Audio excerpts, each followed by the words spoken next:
آئی لوگ کہتے ہیں یار تھوڑا بولڈ بن، اتنی شرم کس بات کی؟ لیکن حضور نبی اکرم صلی اللہ علیہ وسلم کا فرمان سنو، جس نے شرم کو ایمان کا حصہ قرار دیا۔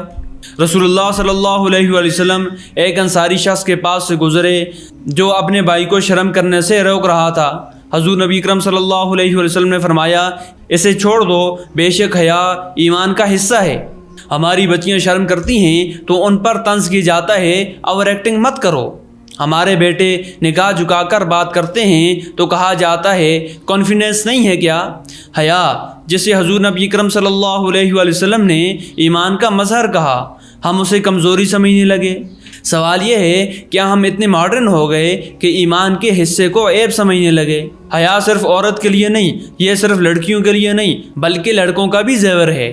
حضرت عثمان رضی اللہ تعالیٰ عنہ فرشتے بھی ان سے شرم کرتے تھے۔ قرآن کریم میں اللہ رب العزت ارشاد فرماتے ہیں بے شک اللہ تم پر نگران ہے۔ جو جانتا ہے کہ اللہ دیکھ رہا ہے وہی شرم کرتا ہے، اور یہی ایمان کا رنگ ہے۔